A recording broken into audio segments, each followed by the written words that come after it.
نبدأ. السلام عليكم، كل سنة وانتم طيبين. الأول سكر بيقول لكم كل سنة وانتم طيبين هو كمان. النهارده هنتكلم عن حاجة. أنت عايز تمشي؟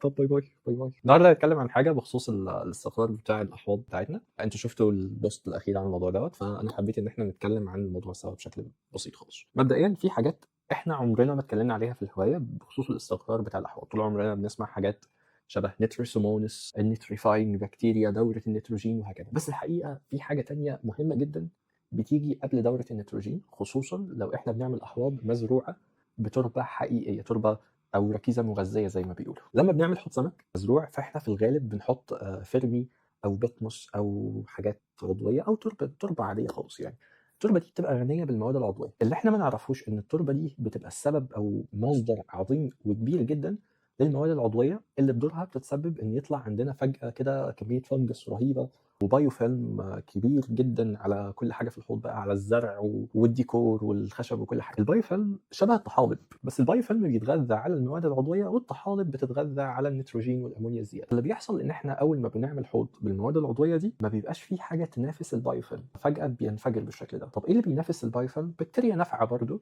ولكن نوع مختلف جدا، نوع اسمه هيتروتروفيك بكتيريا. دي بكتيريا غير النيتريفاينج بكتيريا بشكل كبير، ودي بتبقى سريعه، بتتكون في خلال يومين بالمناسبه، بس لازم تتكون ولازم نستنى على الحوض لحد ما تتكون، والا هنتبهدل حوالي شهرين قدام. يعني ده حصل معايا انا شخصيا. البكتيريا دي بتعمل ايه؟ بكل بساطه دي بتكسر المواد العضويه بجزيئات ابسط بكتير، وبتنافس اي حاجه تانية بتعمل البايفن زي الفنجس وغيره. يعني فعشان كده اي حوض بنعمله لازم نديله فتره سماح يومين قبل ما نشغل اضاءه، قبل ما نعمل اي حاجه، قبل حتى ما نبناه ميه بشكل كامل. بعد اليومين دولت تبقى التربه فيهم بس مترطبه او مبلوله بشكل خفيف، وبعدين نقوم مالين الميه تاني، بنتاكد بس ان البكتيريا اتكونت والدنيا تمام. بعد الفتره دي بنبدا ان احنا نملى الحوض عادي ونزرع ونتعامل عادي جدا جدا جدا في دوره النيتروجين. بس في نقطه مهمه لازم نعرفها. الهيتروتروفيك بكتيريا دي تقريبا انا بنطق اسمها غلط بقى، مش مهم. البكتيريا دي لما بتكسر المواد العضويه زي الاكل الزياده او غيره، بتطلع النيتروجين اللي متخزن جواها، زي البروتين مثلا. البروتين جواه نيتروجين كتير. البكتيريا دي لما بتكسر المواد العضويه اللي فيها بروتين تقوم مطلعه امونيا. صحيح، يعني صحيح هي مفيده جدا وبنحتاجها في الحوض وبتنافس البايوفيلم تخلي الدنيا ما تتبهدلش عندنا،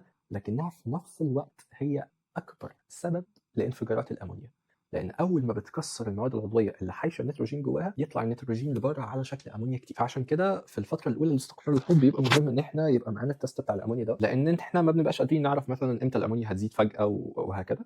ففي خلال اول شهرين بنحتاج التست ده. هنا هنروح بقى لسؤال تاني. ليه دايما في دوره النيتروجين بنلاقي ناس بتقول ان انت لازم تستنى شهرين عشان خاطر النيتريفاينج بكتيريا اللي هي بتكسر الامونيا تبقى موجوده بشكل كبير؟ طب اشمعنى بكتيريا الامونيا محتاجه شهرين والبكتيريا اللي هي الثانيه اللي احنا اتكلمنا عليها في الاول محتاجه يومين بس؟ السبب هنا لان النيتريفاينج بكتيريا او البكتيريا اللي بتكسر الامونيا بشكل عام بيتضاعف عددها ما بين 10 ل 15 يوم. يعني انت عشان لو انت عندك كولوني او مستعمره واحده منها تحتاج 10 ايام عشان يبقوا مستعمرتين. يعني اول شهر كميتها بتبقى قليله جدا، ثاني شهر بتبدا تبقى كميه قليله بس متوسطه شويه يعني، ولكن بعد ثاني شهر بتبقى وجودها قوي، وقتها الحوض بتاعك بدا انه يستقر. يعني فعشان كده الدوره البيولوجيه او استقرار الحوض عشان يبقى الحوض بتاعك سيزون اللي هو تمام جدا يعني ده بيحتاج له حوالي شهرين. او خلال الشهرين دولت انت بتبقى محتاج تتابع بقى الحوض بتاعك بشكل مستمر ودوري عشان خاطر تتاكد ان مستويات الامونيا معقوله، فما تلاقيش سمك مات مره واحده بسبب ان خياشيمه اتحرقت من الامونيا او حالب ملت الحوض. بعد الشهرين دولت هل احنا كده بنبقى تمام؟ في الحقيقه انه لا.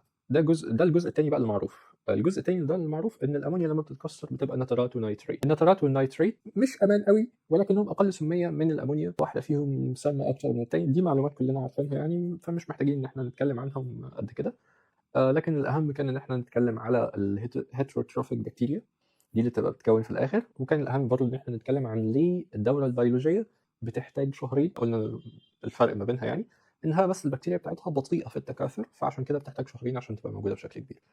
وبس دي هي تريكات لاستقرار الاحواض. اتمنى ان هي تكون فادتكم ونشوفكم في فيديو تاني. باي باي.